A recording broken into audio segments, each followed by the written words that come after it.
Requisitos de la traducción de textos literarios infantiles para la adquisición de la competencia literaria en los primeros lectores. Autoras: Inmaculada Mena Bernal y Beatriz Ostercabo.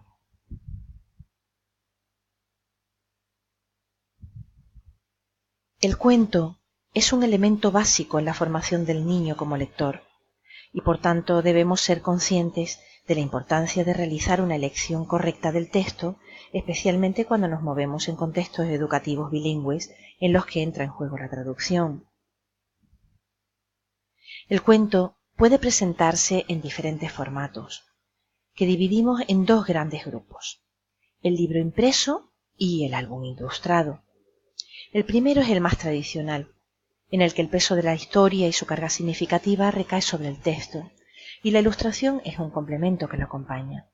El segundo, que será además nuestro objeto de estudio, es, según van der Linden, un soporte caracterizado por la interacción entre texto e imagen, con una concatenación articulada de página a página y cuya diversidad de realizaciones deriva de su modo de organizar libremente texto, imagen y soporte. En el álbum ilustrado desaparece la oposición texto-imagen, porque ninguna de las dos realidades pierde parte de su identidad a favor de la otra, sino que ambas se hacen necesarias y fundamentales para que la narración sea completa. Según Colomer, esta característica ha propiciado que la creación de los álbumes sea un camino potente tanto para simplificar la lectura como para ofrecer un andamiaje para lecturas más complejas. Por ello, la dificultad de su traducción aumenta y nos obliga a estar aún más atentos a su resultado y comprobar su adecuación para la adquisición de la competencia literaria. La traducción literaria, Huertas Abril la define como el fruto derivado de la toma de decisiones del traductor, que ha de adoptar una serie de estrategias entre las que destacan la lectura repetida del texto y una documentación exhaustiva con el fin de comprender el estilo y los recursos literarios de éste antes de plasmarlo en el texto meta. Y resulta como dificultad central de la traducción literaria que el traductor se ha de enfrentar a una obra en lengua original en la cual se debe introducir completamente con el fin de trasvasarla a un entorno lingüístico y cultural diferente.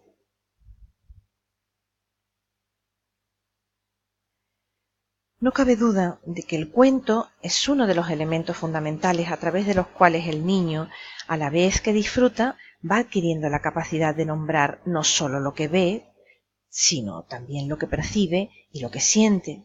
El cuento se convierte así en canal de comunicación, la puerta que le da acceso a la realidad a través de las narraciones e imágenes que se ponen a su alcance. Es el principal instrumento con el que desarrolla su competencia literaria. Los libros de literatura infantil están dirigidos a niños que en su mayoría, por la franja de edad en la que se encuentran, no saben leer. Esto propicia que el libro tenga un doble destinatario: el niño que escucha el texto y contempla la imagen, y el adulto que lo lee en voz alta y lo teatraliza. La idea del doble destinatario, más la complejidad estructural del álbum, provoca una dificultad muy alta en su proceso de traducción, que debe conjugar el aspecto textual con el visual y tener en cuenta que ambas realidades mantengan íntegras sus cargas significativas. La principal dificultad de la traducción literaria es el uso del lenguaje literario. Semánticamente autónomo, toma los significados del mundo real, los transforma y los manipula en sus límites. Es connotativo, realiza un uso simbólico que pretende cargar al lector de emociones y sensaciones. A esto se suma que es plurisignificativo. Juega con la imagen real y la imaginaria, la funde y crea un universo lingüístico rico en evocaciones. Los significados se sienten, se huelen, se oyen y transportan al lector no solo a un lugar, sino a un estado.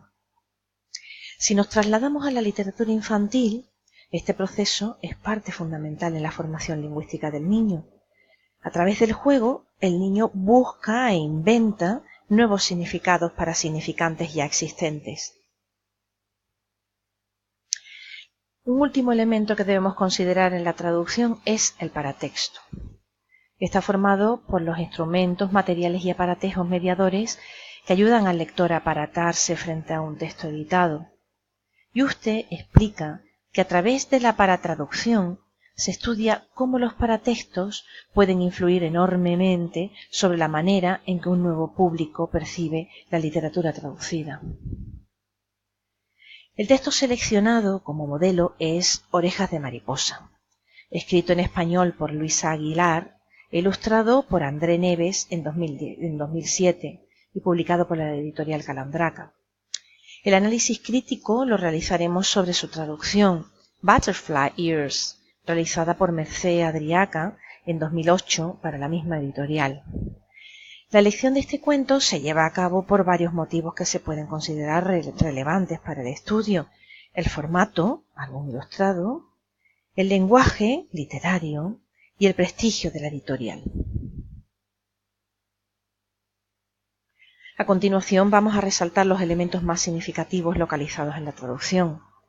Como se aprecia en la imagen, el título se mantiene sin cambios. Ambos términos pueden tener en las dos lenguas la misma carga significativa. En la primera página, la autora hace uso del tono peyorativo aportado por el sufijo en español, frente a la versión en inglés en la que la traductora se vale de una descripción. El significado se completaría con la imagen en la que los niños aparecen en actitud de burla y Mara se muestra con cara de sorpresa y preocupación. Volvemos a encontrar un tono peyorativo en la lengua original frente al uso descriptivo en el texto meta.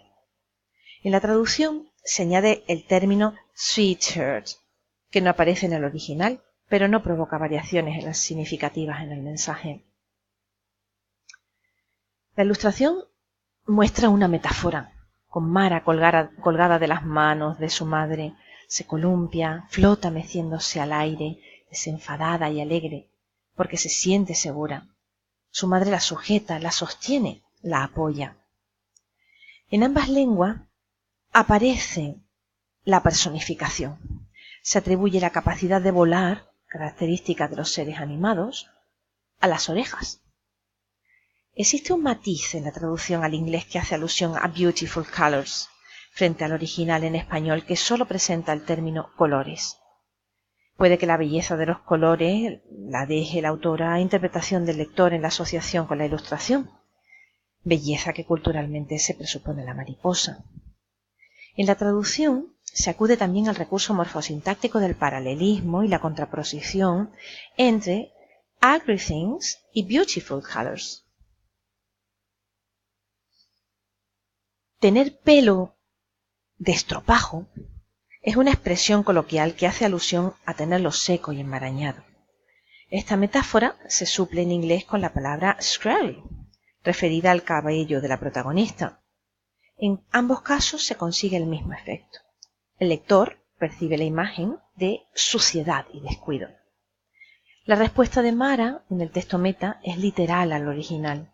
Mantiene y refuerza la vocación de percepciones que esta imagen puede provocar en el lector, asociadas a la limpieza, el buen olor y el frescor. De nuevo, en la quinta página, la traducción es literal y no afecta al sentido. En cambio, en la página 6, el texto meta presenta un cambio. Aquí se amplía la información. El roto es un agujero. La estructura que se utiliza es el paralelismo. En el texto original aparece la idea del dedo curioso, como aquel que se asoma por el agujero del calcetín. En el texto traducido se usa una metáfora distinta que hace alusión a la forma del dedo.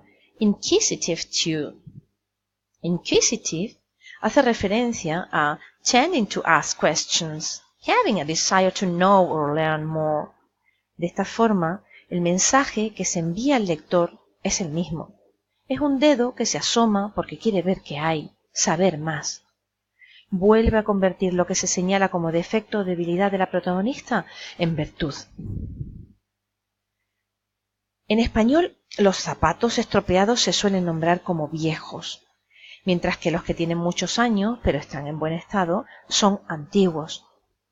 En el texto meta aparece un cambio, debido a las connotaciones que tendría la traducción literal. y que no mantendría el mismo sentido que el original. Por ello aparece la idea de worn out, que podemos interpretar como desgastado, pero también como agotado o rendido, lo que enlazaría con la respuesta de Mara. En el texto meta se pierde el juego de palabras, principalmente en el plano fónico, que se observa entre viejo y viajero, y que crea una falsa derivación, de manera que hace un guiño de la protagonista al lector a través del lenguaje. Aquí hay dos elementos diferenciadores en el texto meta. El cambio en el orden en la oración al traducir satchel y rucksack, y lo que literalmente debía de ser neither, que se ha traducido como or. Quizás en un intento de acortar la oración, ofreciéndole así mayor musicalidad y ritmo. También observamos una pérdida de la rima, cartera, gacela, que sí se da en el texto de origen. Otra opción posible de traducción por la que se podría haber optado en este caso sería la siguiente. No, it's to run as free as a horseback. Aquí se pierde el adverbio en la traducción. No obstante, el sentido se mantiene. De igual modo, destaca la repetición del término worn out, que ya se había empleado en el fragmento sobre los zapatos.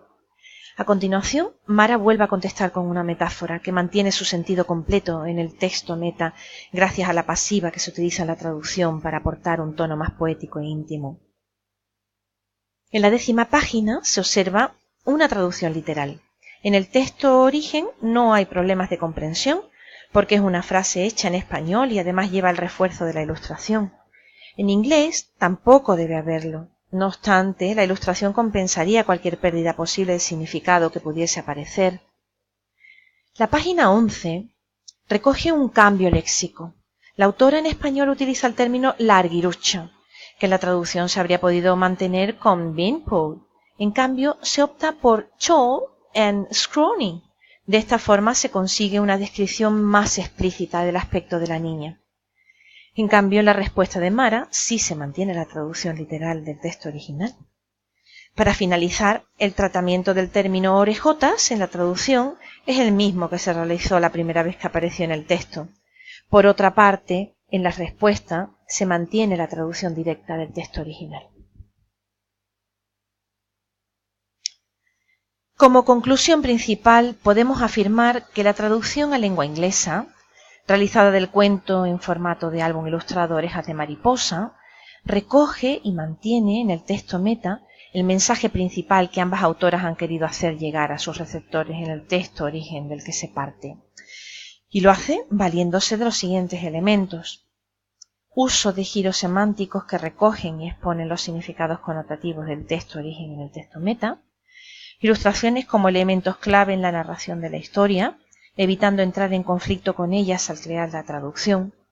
Se mantiene la coherencia de los elementos del formato álbum ilustrado con la traducción del texto. Se ofrece al lector un trabajo riguroso y adecuado a partir del cuento y se presenta un campo de trabajo complejo a la vez que bello. En definitiva, los textos de la literatura infantil traducidos, su complejidad y amplitud, ponen en evidencia la seriedad de un género que, aunque en un principio puede que no se estudiase y atendiese con la rigurosidad que requería, hoy día se ha sentado como una de las mayores ofertas formativas y lúdicas, máxime al extenderse el modelo bilingüe en las escuelas.